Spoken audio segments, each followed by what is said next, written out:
გაეროში ბირთვული იარაღის გაავრცელებლობის შესახებ გამართული კონფერენციის ფარგლებში ორგანიზაციაში რუსეთის წარმომადგენელმა მკაცრად შეაფასა ამერიკა-ისრაელის ერთობლივი სამხედრო ოპერაცია ირანის წინააღმდეგ, რომლის ფარგლებშიც ორივე ქვეყანამ იერიშები მიიტანა ისლამური ქვეყნის სამხედრო და იმ ტიპის ობიექტებზე, სადაც ბირთვული პროგრამის შემუშავება მიმდინარეობდა. რუსი დიპლომატის მტკიცებით ეს ქმედებები არის არასანქცირებული, პროვოკაციული და ვაშინგტონი და თელ-ავივი გაუფრთხილებად დაესხნენ თავს Teherans.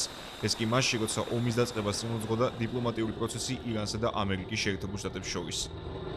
Неоправданная и противоправная агрессия США ბირთვული იარაღის გავრცელებლობის შესახებ რეჟიმის არსებობას აქვს საკვანძო როლი საერთაშორისო მშვიდობისა და უსაფრთხოების უზრუნველყოფაში. ამ რეჟიმისთვის უძლიერეს დარტყმად იქცა ამერიკის შეერთებული შტატებისა და ისრაელის მხრიდან ირანის წინააღმდეგ განხორციელებული ყოვლად გაუმართლებელი და კანონსაწინააღმდეგო აგრესია, რომლის ფარგლებშიც იერიშების სამიზნეებად იქცა საერთაშორისო ატომური ენერგიის სააგენტოს უსაფრთხოების გარანტიის ქვეშ არსებული და ისლამური რესპუბლიკის კუთვნილი ბირთვული ობიექტები, ქვეყნის სამოქალაქო და სამხედრო ინფრასტრუქტურა, რამაც მშვიდობიან მოსახლეობას შორის მრავალრიცხოვანი მსხვერპლი გამოიწვია.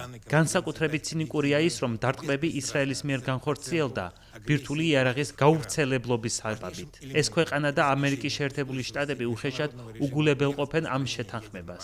სუვერენული სახელმწიფოების წინააღმდეგ არასანქცირებული სამხედრო ძალის გამოყენების საბაბად შეთანხმების გაფორმება არის უკიდურესად აღმაშფოთებელი ფაქტი. მოვუწოდებთ შეთანხმების ხელმომწერ საზოგადოებას.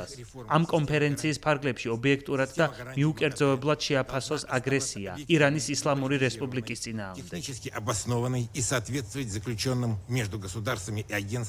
გაეროში მოსკოვის წარმომადგენლის განცხადებას გამოეხმაურა უკრაინელი დიპლომატის კონფერენციის ფარგლებში. მან თქვა, რომ კიევის წინააღმდეგ წარმოებული სამხედრო მოქმედებებით კრემლი უგულებელყოფს საერთაშორისო სამართალს და საფრთხეს უქმნის ევროპისა და მსოფლიოს ეკოლოგიას ზაპორიჟიის ატომურ სადგურზე იერიშებითაც. მსგავსი ქმედებები მიუღებელი და საფრთხის შემცველია. მათ უკვე ძირი გამოუთხარეს არაერთ საერთაშორისო ძალის ხმევას, რომლებიც გადადგმული იყო ჩერნობილის კატასტროფის შედეგების აღმოსაფხრელად. ეს ყოველივე წარმოადგენს სერიოზულ საფრთხეს არა მხოლოდ უკრაინისთვის, არამედ სრულიად რეგიონისთვის.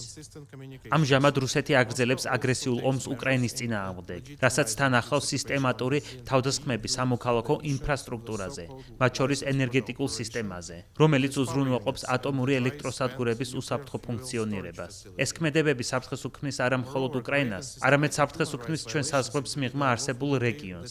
ამის ყველაზე საგანგაშო მაგალითია ზაპოროჟიის ატომური ელექტროსადგური, ევროპის უდიდესი ბირთვული ობიექტი, რომელიც უკანონო რუსული სამხედრო ოკუპაციის ქვეშ რჩება.